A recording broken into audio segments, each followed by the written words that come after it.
kişiyle. Ben 10 ildir dolanıram bu kişiyle.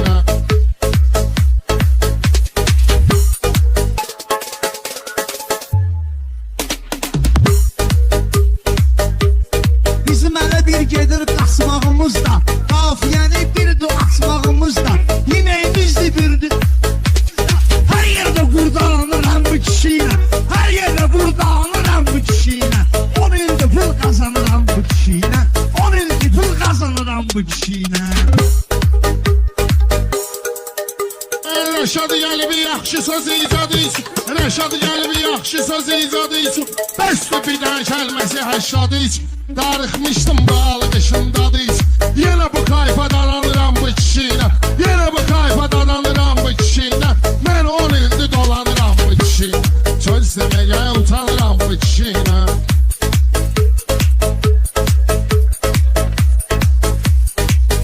İlham atın benim çapımsız, arkadaşım istediği yapımsız. Kardeşimsiz ne istediniz yapımsız. Benim sündür başka kişiyi tapımsız. Ben canımdan usanıram bu kişiyle.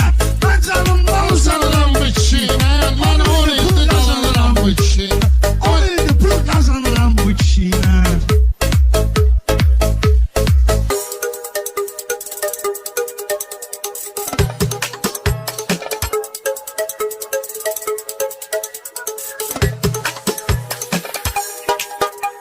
Sözün xiridarı təkanımızdadır. Sen balada səndə cumanımızdadır. Sen yoksan bu cavanşir yanımızdadır. Darıxıb elədim calanıram bu kişiyle. Darıxıb elədim calanıram bu kişiyle. Ben 10 ildir dolanıram bu kişiyle. Söz deməyə utanıram bu kişiyle. Hem daşada idrikimiz iksimiz. Yani riyaziyat idrikimiz iksimiz. Meyhananı biz deyirik iksimiz.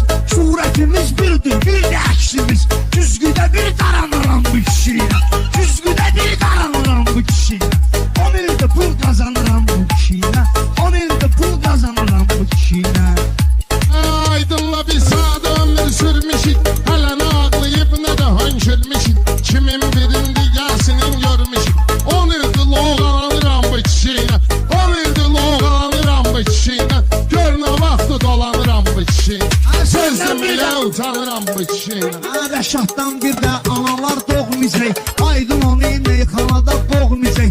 Arxayına ətəyinə qar yağmayacaq. Dağlara arxalanıram bu kişiyə. Dağlara arxalanıram.